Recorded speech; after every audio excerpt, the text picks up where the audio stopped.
Have you ever looked up one day and realized that someone who used to be a regular part of your life is no longer there? Not because of an argument. No, not because of betrayal or something that they did terrible. No, not that at all. And if you're being honest, that's sometimes harder to process than a dramatic ending.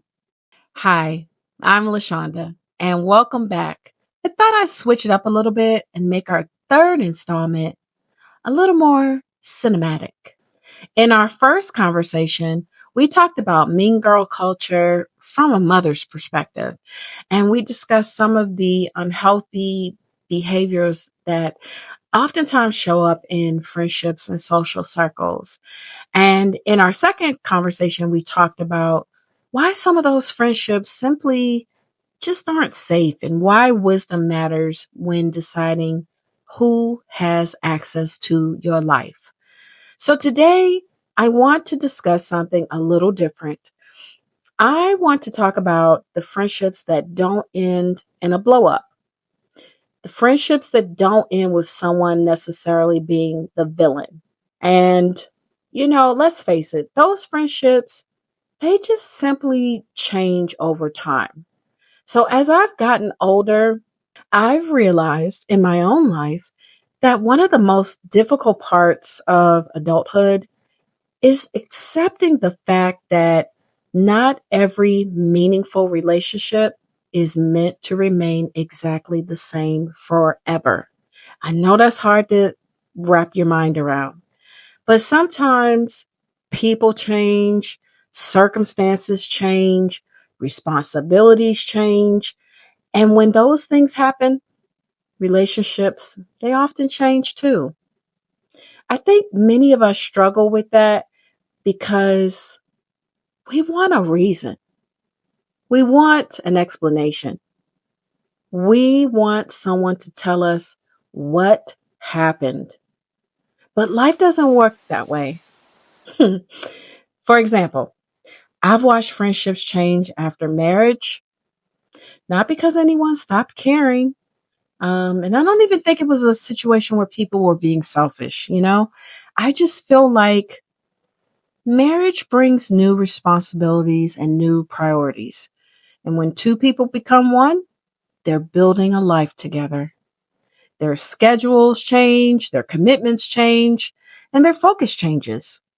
It's the same thing that happens when our kids enter into the picture, or when someone takes on a demanding career, or when someone moves away. The friendship may still matter, the love may still be there, but for some reason, the relationship, it just may not look the same as it did.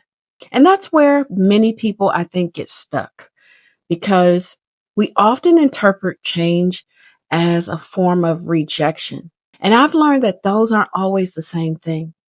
As I was preparing for this, I found myself thinking about something from my professional life. Many organizations, they conduct exit interviews when the employee leaves. And the organization sits down with you and they ask these very thoughtful, engaging questions when you're on your way out the door. What worked well? What didn't work well? Why are you moving on? What could we have done differently? And the purpose of these exit interviews is so that we have an understanding and we have closure. And I remember thinking how wonderful it would be in the perfect world if friendships came with exit interviews. Wouldn't that make life easier? Imagine a friend sitting down across from you and saying, LaShonda, I want you to know how much I appreciate our friendship. You've been important to me, but I'm entering a different season of life. And while our friendship may look different moving forward, I will always value what we shared. Let's face it, most of us never get that conversation. Instead, we notice these little changes. The phone calls become less frequent. The invitations become less frequent. Weeks turn into months. Months turn into years. And because nobody explains what's happening, we're left trying to make sense of it all. The problem is that when we don't have answers, we often create our own. Sometimes we tell ourselves that we weren't valued.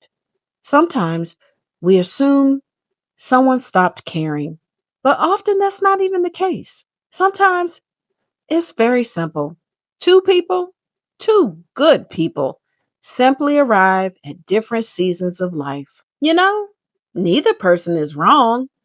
They're simply carrying different responsibilities. That doesn't mean the friendship failed. Sometimes closure comes from appreciating the lessons without demanding an explanation for every unanswered question. And that's not always easy, especially when you genuinely love people, especially when you miss people, and especially when you wish things were different. But as a follower of Jesus, we're called to trust God not only with beginnings, but also with transitions. Our job is to thank God for the season, carry the lessons forward, and trust Him with whatever comes next. Thank you for watching.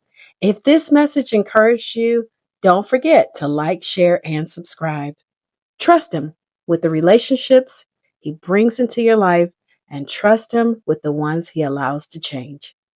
Until next time, keep your eyes on Jesus, keep walking by faith, and remember that God is working in every season of your life.